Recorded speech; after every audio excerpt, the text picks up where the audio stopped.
पिछले एपिसोड में हमने देखा था कि उनके होटल की बुकिंग्स कैंसिल हो जाती है और फिर वो जल्दबाजी में किसी और होटल पे ठहर जाते हैं। वहां ठहरने के बाद आशीष को एक प्लानचेट मिलता है जिसे देखकर उसमें क्यूरियोसिटी जाग उठती है कि वो उसे एक्सप्लोर करे। वो अपने दोस्तों को कन्विंस करता है कि चलो इसे यूज करके देखते हैं, और तभी अचानक से लाइट चली जाती है। अब आगे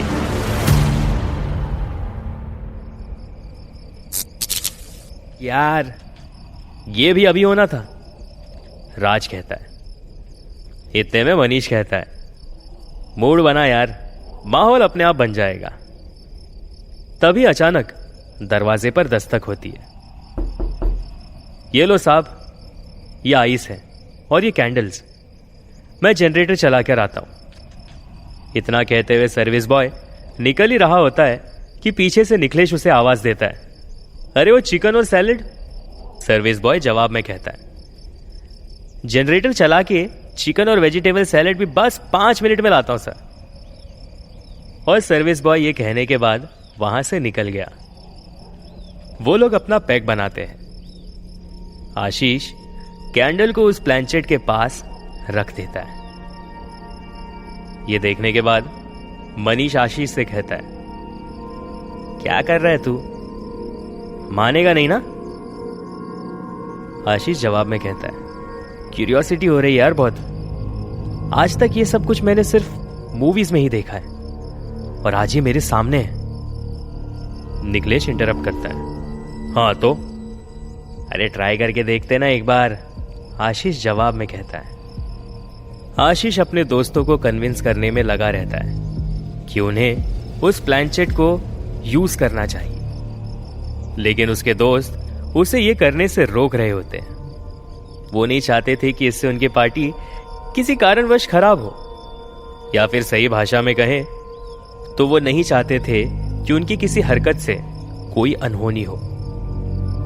जब आशीष कंटिन्यूअसली उन्हें उस प्लानचेट को यूज करने के लिए कहता है, तब राज कहता है, तू पागल है क्या, तुझे ये सब खेल लगता है? अबे वो एक दूसरी दुनिया है और हमें जाने अनजाने में भी उनको डिस्टर्ब करने की कोई जरूरत नहीं। राज की बात पर सहमति जताते हुए मनीष कहता है, बात तो सही है, लेकिन चलो एक बार ट्राई कर ही लेते हैं। राज फ्रस्ट्रेशन में, अबे अब तू भी चालू हो गया? सारे मिलकर हां कहते हैं और आउट ऑफ क्यूरियोसिटी वो लोग प्लानचेट के आगे बैठ जाते हैं।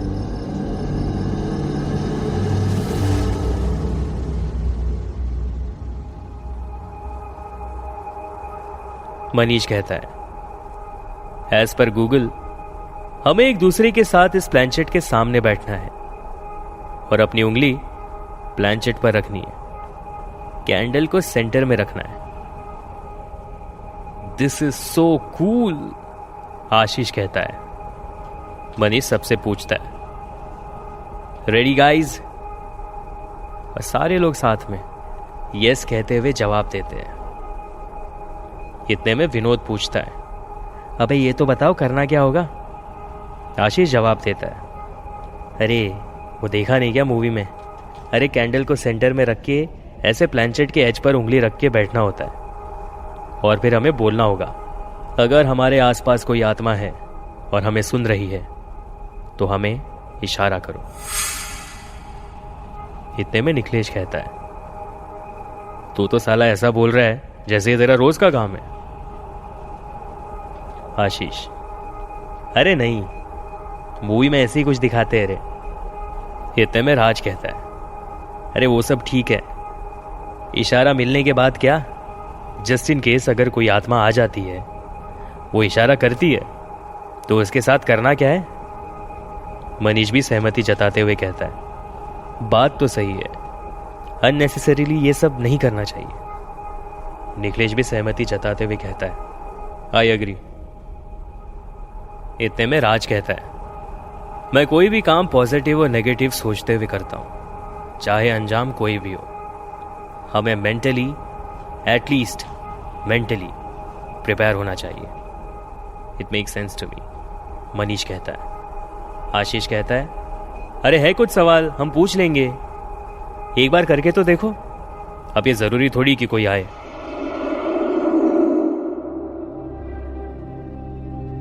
वो सारे दोस्त कुछ मिनट के डिस्कशन के बाद इस डिसीजन पर पहुंचते हैं कि वो सभी मिलकर प्लानचेट यूज करेंगे। ये और बात है कि ये डिसीजन उन्होंने शराब के नशे में लिया था। विनोद कहता है, ठीक है तो चलो शुरू करते। सभी लोग प्लानचेट के पास आकर उसके एज पर उंगलियां रखकर बैठ जाते हैं। मनीष कहता है, अगर हमारे आसपास कोई आत्मा है और हमें सुन रही है तो हमें इशारा करो। बाकी के दोस्त भी मनीष के साथ मिलकर दोहराते हैं, अगर हमारे आसपास कोई आत्मा है तो हमें इशारा करो। अगर तुम हमें सुन सकते हो तो इशारा करो। कुछ 1.5 से 2 मिनट तक वो लोग ये दोहराते रहे। ये करते हुए डर सभी को लग रहा था, लेकिन दारू परवान चढ़ी हुई थी।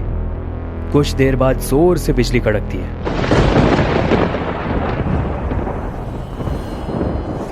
वो सब हिल जाते हैं। तेज चलती हुई हवा से खिड़कियां खुल जाती है और उस तेज हवा से बचने के लिए आशीष उठकर खिड़की बंद करने जाता है। उस वक्त जैसे ही बिजली कड़कती है, उसकी नजर उस रिजॉर्ट के बगल वाले कब्रिस्तान पर जाती है। Guys, look at this. जब वो सब खिड़की पर आकर देखते हैं तो उस नजारे को देखने के बाद निखिलेश कहता है, कब्रिस्तान? इतने में राज कहता है, हाँ ये तो मैंने आते वक्त ही देख लिया था। इस पर आशीष कहता है, तो हमें बताया क्यों नहीं?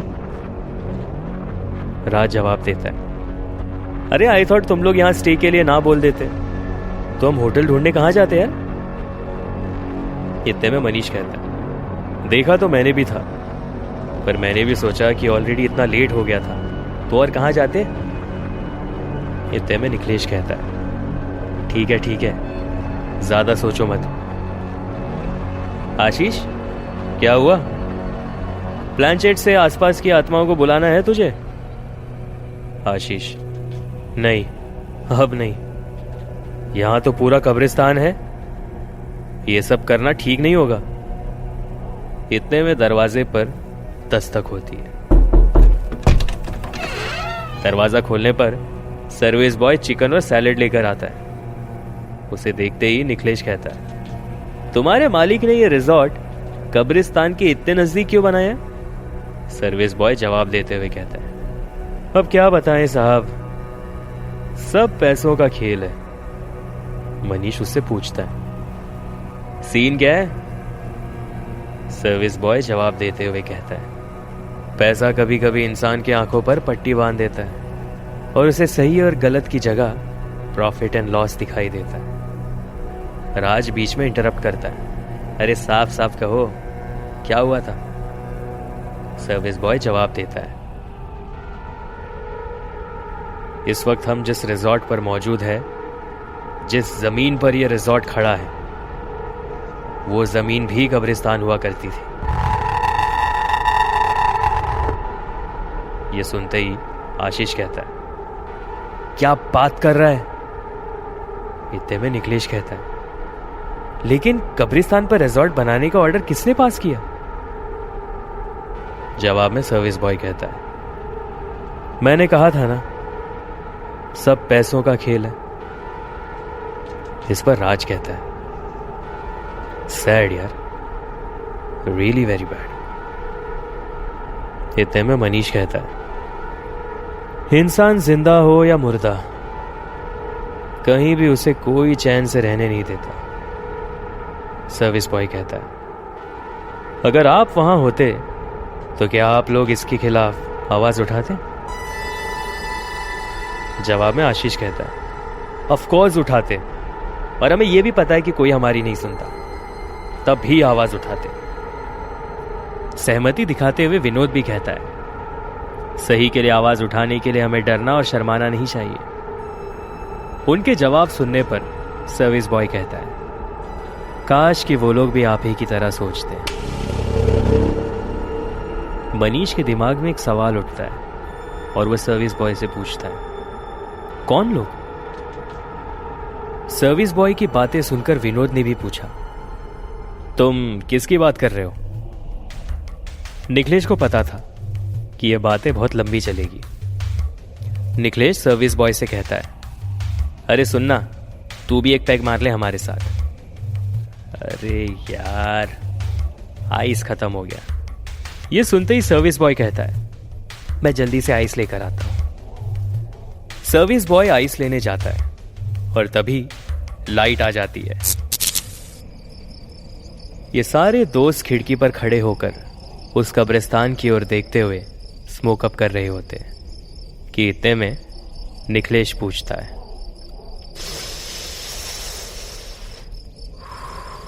कहां से स्कोर किया? जवाब में मनीष कहता है, स्मूथ है ना? विनोद कहता है, अरे मेरे ऑफिस के दोस्त ने दिया।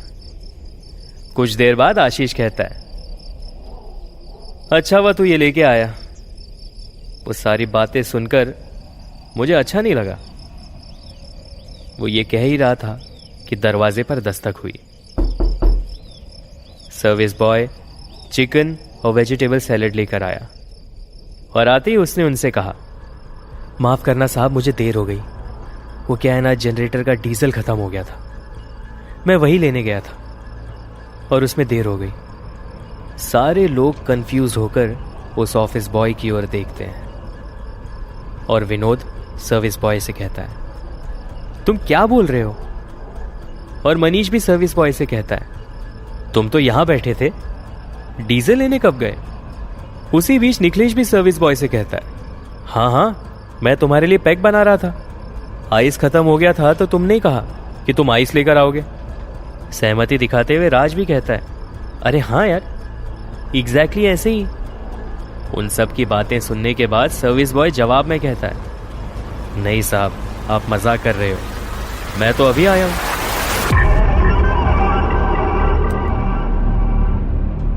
ये कैसे पॉसिबल है?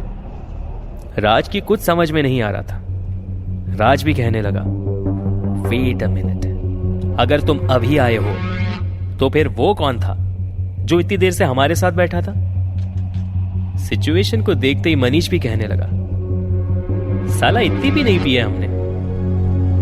उन सारे लोगों की बातें सुनने के बाद सर्विस बॉय को भी उनकी बातों पर यकीन आने लगा और फिर उसने उन सभी से सवाल करते हुए कहा, एक मिनट,